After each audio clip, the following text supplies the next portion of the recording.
সংসার করতে গেলে কত না কষ্ট করে আমাদেরকে সংসার করতে হয়, কত মানুষের কত কথা, কত লঞ্চনা গঞ্চনা সব কিছু সহ্য করে এই সংসারটার মধ্যে টিকে থাকতে হয়। তো আসসালামু আলাইকুম, সবাই কেমন আছেন? আলহামদুলিল্লাহ ভালো আছি।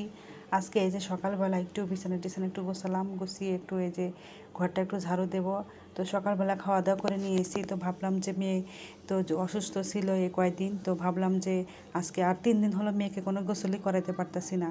মানে ওর মানে জ্বর একটু কমছে, মানে জ্বরটা কমে গেছে, কিন্তু হচ্ছে ওর শরীরে হাম উঠে গেছে।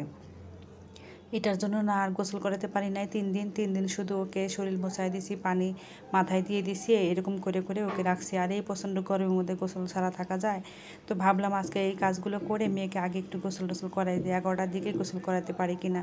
তো মেয়ে খাওয়াইছি, সকালবেলা খাওয়া দাওয়া দিয়ে আমি এই যে ঘর দরগুলো একটু পরিষ্কার করে নিচ্ছিলাম। তো এই যে বললাম না, আমরা মেয়েরা কত কষ্ট করে সংসার করি, অত সেই সংসারের মধ্যে কিছু কিছু মানুষ আঙ্গুল তুলে কথা বলে। তো সেটা হচ্ছে অনেক মেয়েরই সহ্য হয়, আবার অনেক মেয়েরই সহ্য হয় না। আর বেশি হলে দেখা যায় সেই সংসারটা ভেঙেই চলে যায়। তো যাই হোক, সেটা আর কিছু বলার দরকার নেই, অনেক সংসারে এরকম অশান্তি হয়। তো এই যে ঘর দোরগুলো একটু পরিষ্কার করে নিলাম, পরিষ্কার করে নিয়ে এখন এই যে মেয়েকে গোসল করে নিয়ে আসলাম। তো 2 দিন 3 দিন হলেও তো গোসল করে না, মাথার মধ্যে অনেক ময়লা হয়ে গেছিলো, চুলে অনেক মানে অনেক ময়লা হয়ে গেছিলো। তো ভাবলাম আজকে একটু হচ্ছে শ্যাম্পু দিয়ে গোসল করে নেই। আর ওর শরীরে হচ্ছে কি একটা অবস্থা হয়েছে যে মানে শরীর সারা শরীর লাল লাল হয়ে গেছে, মানে হাম উঠে লাল লাল হয়ে গেছে, সেজন্য ওকে বাইরে যেতে দিই না। আর 2 দিন 3 দিন তো গোসলই করে নেই। আর কেউ গরমের মধ্যে গোসল না করলে তো সহ্য মানে করতে পারতেছিল না, তা কালকেই গোসল করতে চাইছিল, তো আমি গোসল করে দিই নেই, মানে করতে দেই নেই আর কি। তো যাই হোক, আজকে যে মেয়েকে মানে গোসল করে নিয়ে আসলাম, ওর শরীরটা মনে হয় একটু পাতলা লাগতেছিল, তো ওকে বসিয়ে দিলাম, দিয়ে একটু ওর জন্য একটু মানে হালকা পাতলা একটু নাস্তা পানি দেবো। তো ভাবলাম একটু ঘরে পেয়ারা আছে, ওটা একটু কেটে দিই। তো এই যে পেয়ারাটা ধুয়ে কেটে মানে কাটতে বসে গেলাম। তো যাই হোক, এই যে আমার মেয়ে মানে ও মানে উঠে দাঁড়াতে পারতেছে না। অনেক সময় হয় না যে উঠে দাঁড়ায়, মানে হচ্ছে বাচ্চা মানুষ তো, আমরা যেমন শুয়ে থাকি বসে থাকি অসুখ বিসুখ হলে, ও তো বাচ্চা মানুষ, ও দেখা যায় কি মানে একটু লড়াচড়া করতে যায়, ও মানে মাথা ঘুরে চোখ অন্ধকার দিয়ে আসে, মানে এমন অবস্থা হয়েছে 3 দিনে জ্বরে, এতে ওকে এমন অবস্থা করে ফেলছে। তো যাই হোক, মেয়েকে যে একটু মানে পেয়ারা কেটে দিলাম, ও একটু বসে বসে খাক।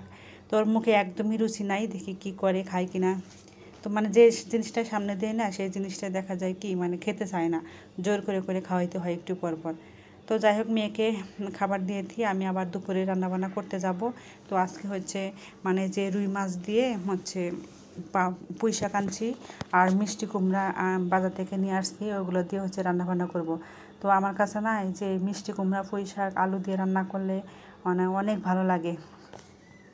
তো আজকে আমি আলু দিই নেই, ভাবলাম যে আলু দেবো না, আজকে পুঁই শাক আর মিষ্টি কুমড়া দিয়ে রান্নাবান্না করব। তো যাই হোক, সেজন্য যে কড়াইয়ে পেঁয়াজ দিয়েছি, পেঁয়াজ দিয়ে মশলাগুলো গুলিয়ে রাখছিলাম, ওইগুলো একটু দিয়ে দিলাম, দিয়ে মশলাটা সুন্দরভাবে কষিয়ে নেব। এই যে দেখেন, মশলাটা যত কষাবেন তত কিন্তু মানে ভালো লাগবে। তো এই যে এখানে আমি মানে পুঁই শাকের ডাঁটা আর মানে মিষ্টি কুমড়াটা একটু কষিয়ে নিচ্ছিলাম ভালোভাবে। এরপর হচ্ছে কষানো শেষ হয়ে গেলে একটু ঝোল দিয়ে দেবো। তো আমি পাতাগুলো রেখে দিছি, মানে পাতাগুলো দিতে আমার মনে ছিল না। তো আমি পাতাগুলো মানে পুঁই শাকের পাতাগুলো মানে কষানোর সময় একটু দিয়ে নাড়াচাড়া করে তারপর পানি দেবো, কিন্তু মানে আমি তাড়াহুড়া করছিলাম, তো যে দুপুর হয়ে গেছে, এদিকে ওরা বসবে খাবে। তো যাই হোক, এই যে ঝোল দিয়েছি, দেওয়ার পরে মনে হয়েছে যে আমি তো পুঁই শাকের পাতাগুলো দেওয়া হয় নাই, তো এখন দিয়ে দিলাম। দেওয়ার পরে একটু নাড়াচাড়া করে যখন একটু বলক আসবে, তখন এই যে মাছগুলো, ভেজে রাখা মাছগুলো আমি দিয়ে দিলাম। দিয়ে যে এ পর্যন্ত একটু ঢাকনা দিয়ে ঢেকে দিলাম, তারপর আমি গোসলে যাব। আর এত গরম পড়ছে, কয়েকটা দিন হয়েছে এত বৃষ্টি হচ্ছে, তারপরেও কি মানে গরম কমতেছে না। তো যাই হোক, যে রান্নাবান্না করতেছিলাম আর একটু ফ্যানের নিচে যে বসতেছিলাম, মানে এমন অবস্থা হয়েছে যে গরমে মানে। তো যাই হোক, এই যে আমি গোসল টোসল করে আসছি, মেয়েকে মানে যে খাবার খেতে দেবো, তোর বাবাও আসছে খাবার খেতে, আমরা সবাই মিলে একসাথে খাবো, তো মেয়েকে আগে খাওয়াই দিই। তো এই যে মেয়ে আসছে মানে খাবার খেতে। তো যাই হোক, মেয়ে আবার মানে ভাত তো খেতে চাই না, তার জন্য হচ্ছে আমি জোর করে করে একটু খাওয়াই। তো আজকের ভিডিওটা এই পর্যন্ত, সবাই ভালো থাকবেন, সুস্থ থাকবেন, আল্লাহ হাফেজ।